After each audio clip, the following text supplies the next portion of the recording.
idan an ce Ganduje ya raba masallacin Idi, ya raba magabarta, Kwankwasa ya raba magabarta, ya raba hanya, ya raba university. Ya ɗauki along Gwarza Road, akwai shops da aka yi a bakin titi a cikin all the side na Bayero University. Ba university ba ce, har shari'a suka yi da biyu. Kwankwasa ne yi su. Ki ɗauki magabartar Dandolo, an yi kantina, Kwankwasa ne ya yi su. Ki ɗauki airport road, kabarin Raka, an yi kantina a nan, Kwankwasa ne ya yi su.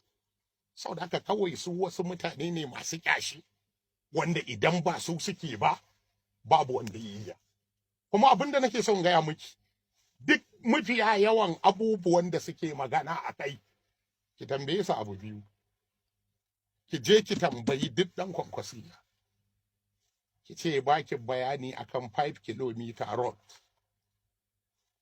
An yi designing na 5 kilometer road akan naira biliyan 81 da miliyan 137 da 534,647 da kwabo 14.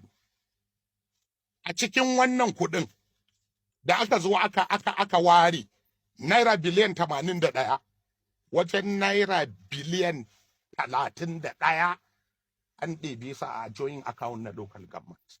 Amma ba wata local government da za ki duba ki ga an yi aikin naira miliyan 200 a ƙasa.